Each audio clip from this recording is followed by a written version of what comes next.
This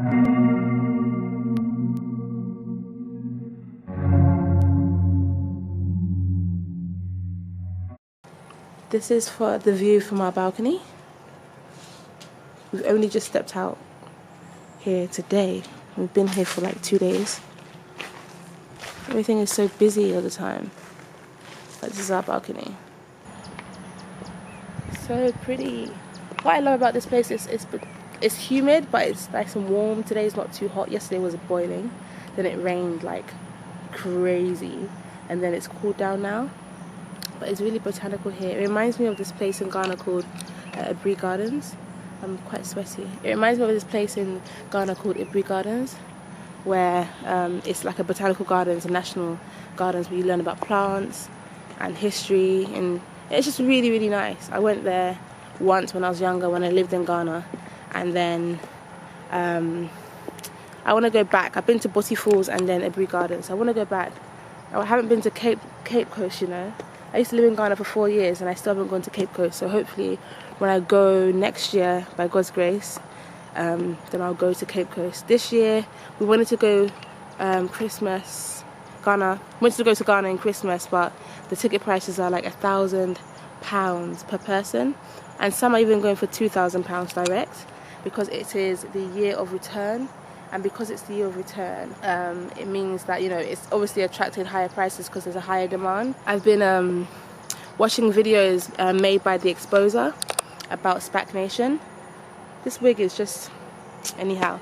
Anyway, I've been watching videos from The Exposer about Spac Nation, and I wanted to talk about my experience with being in a cult, kind of being in an organization that is seemed to be quite like about Christianity and faith in the beginning, and building your personal skills. Oh, that's a wasp. Building your personal skills and characteristics, like learning how to stand up and present to a room, how to dress appropriately for an interview, learning things. We learned things about the Bible. We learned things about business, events, running events. But then, sure enough, later on, it started to become about money, and it started to become a bit more controlling. So, I mean, I'm going to make a video. I think I'll make a video about it. So watch out for the video about that. But also, make sure you're subscribed and you turn on your notifications so that I will be able, so you'll be able to know when I upload that video. But yeah, I mean, it's very easy. Like I said underneath one of the videos, I was contemplating making the video, and I said I was embarrassed for a long time to even talk about it, and I still don't tell people because it's like, it's embarrassing for me. But they were like, my boyfriend was like, you shouldn't be embarrassed, because if anything, you were the victim in that situation, you know. And the way cults work is that they lure you in, and everything seems okay from the beginning, and you don't realize what's happening until you're in it, and then you're like, well, how did I get myself here, and how can I get out? It's not as bad as the place that I was a part of. It wasn't as bad as Spac Nation at all. Spac Nation are literally supersized of what I was a part of. They're like, they've taken it to another level. They're recruiting people. They're telling young people to recruit other people, and then it's like a pyramid scheme. 100 people give £10 a week. I know theirs is like £200 or £1,000 a week, and then they go and get 20 people or 100 people to bring the same.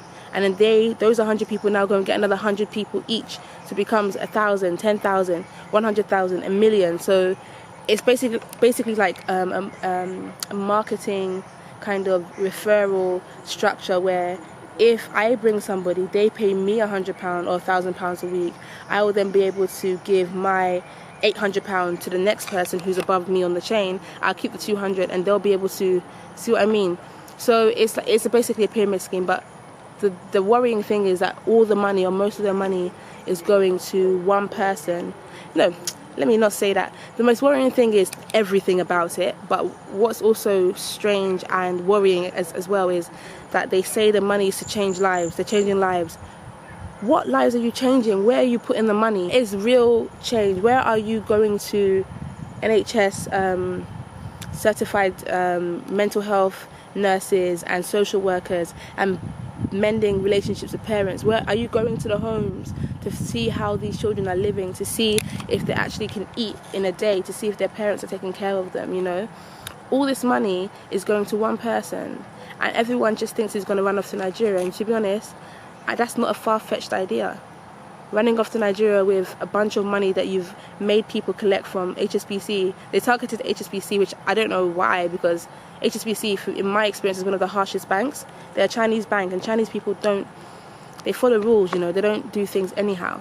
But anyway, they targeted HSBC. They've gone to tell people to take out 10k loans. They've done it. All these 10k loans are going straight to Pastor, and so many people have taken out these loans. So you can only imagine how much money he has collected from these people.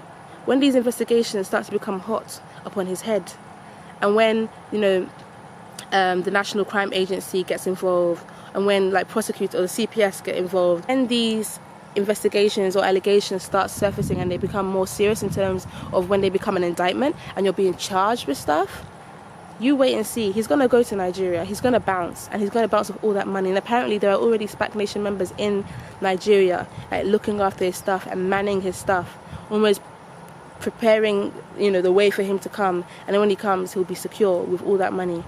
You know, one sad thing I will say is that I find that black people sometimes are so easy to manipulate, and I know vulnerable people in general are easy to manipulate, but I find that a lot of black people are vulnerable sometimes when it comes to having a stable family, having money. Economic wealth is always low in the black community for the most part.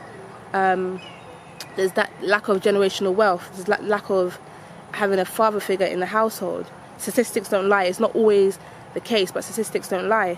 And I feel that they become an easy target for these uncles and these pastors and these people who use their position to manipulate and to coerce people into doing things that are, number one, not biblical. Because if you're going by the Bible, everything they've said, most things that they've said, is not biblical. If it is biblical, then it's out of context. And they use their position. Oh, pastor says this, pastor says that. Yes, sir. Yes, ma. Yes, that. You know, and it's just like, when culture mixes with religion, we get a problem. And this is the problem we have. When you go to a Nigerian or African church and it's too, yes, sir, yes, ma, pastor this, pastor that, not the Bible, not God, not Jesus. It's always pastor this, pastor that, and they deify their pastors. There's a problem. And this is why I struggle not to go to church, but I don't know where I'm going. Which church am I going to? Which church am I going to? I can read my Bible at home and pray, but which church am I going to really receive the word, where I'm not going to be now inundated with this church culture of yes, sir, yes, ma. You know, it's hard to find a good church, and I'm still looking for one, really, that I feel like, yes, this is a place I need to worship. But, I mean, because of the situation I had with the cult I was in, I just grew a lack of trust for people in positions of power in terms of like churches. I started not to trust churches. Like, I became skeptical of pastors and stuff like that. So some will call it church hurt, and I guess, yeah, you could say it was church hurt. But I mean, it does happen. I've never lost faith in God ever. Just, you know, lost faith in human beings, which is, you know, which is why you shouldn't put your faith in human beings. Although I didn't, it just, like, it was like a shock. It opened my eyes to see, oh, so people are really like this, like, oh, so this is what happened, you know. So yeah, I mean, I'll make a proper video about my cult experience, and like from beginning to the end, how I heard about it, how I got into it, what happened, how I left, and everything like that. I'll make a proper video. So if you want to see that, just like and comment, subscribe, and turn on your notifications, and I'll do that for you. But I'm just going to continue to walk around and take some footage and take some pictures. The sun is coming up now, so it's really, really, really, really, really hot. Whoa. Okay, see you on the flip side.